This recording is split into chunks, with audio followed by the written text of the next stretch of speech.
lang or kinapos nitong invitational na kahit paano medyo unti-unti yung naayos? I think wala naman. Siguro yung mga losses namin talaga binigay ng team yung 10% nila. Yun naman yung pinakamahalaga eh. Ibigay nila yung 110% nila sa mga games. So kung ano yung resulta, hindi ka magsisisi kung matalo ka o manalo.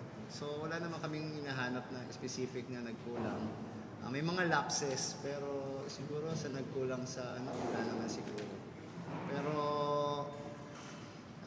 yung resulta hindi naman ganoon kasakit kasi nandiyan pa rin naman. So ang clear line naman lagi naman ang mindset na babawi, maging competitive ulit sa ensayo para makabawi.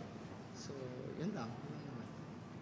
And for Gemma, parang how do you stay upbeat lang pa rin and positive, optimistic kumbaga kahit nga may mga, or medyo dumadalas din yung mga losses sa inyo, just conference and that. Ano ba tanong? Parang how do you stay upbeat lang or positive pa rin? Saan ka humuhugot ng lakas or motivation pa rin this tournament?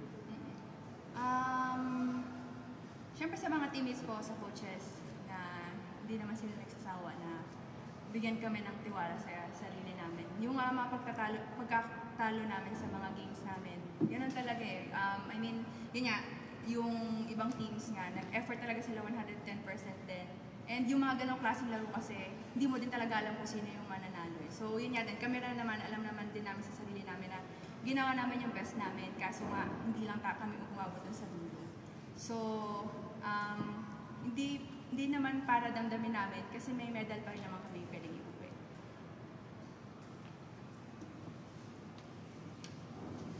Gemma, banking that on that answer. Kumusta ba yung moral ng team? Mataas ba or bumababa ba? And paano kayo nakaka-bounce back? I think sa 8 years ko sa team, pag natatalo naman, hindi ko naman na-feel or hindi naman namin na-feel na bumababa yung moral namin eh. Parang mas nag-iisip kami kung ano ba yung kailangan naming ayusin, kung bakit nangyayari yun. And yun nga, continue lang kami sa training namin kasi yun lang naman yung kailangan namin gawin after ng 12. And yung, siguro sa haba na ng pinagdaanan ng Creamline, yung tuloy-tuloy na game tapos magkasunod na talo, parang nasasanay kami na kailangan namin mag-move on sa mga ganong klaseng game. So, I think malaking bagay yung experience namin for 8 years na kailangan na lang natin bumawi next game.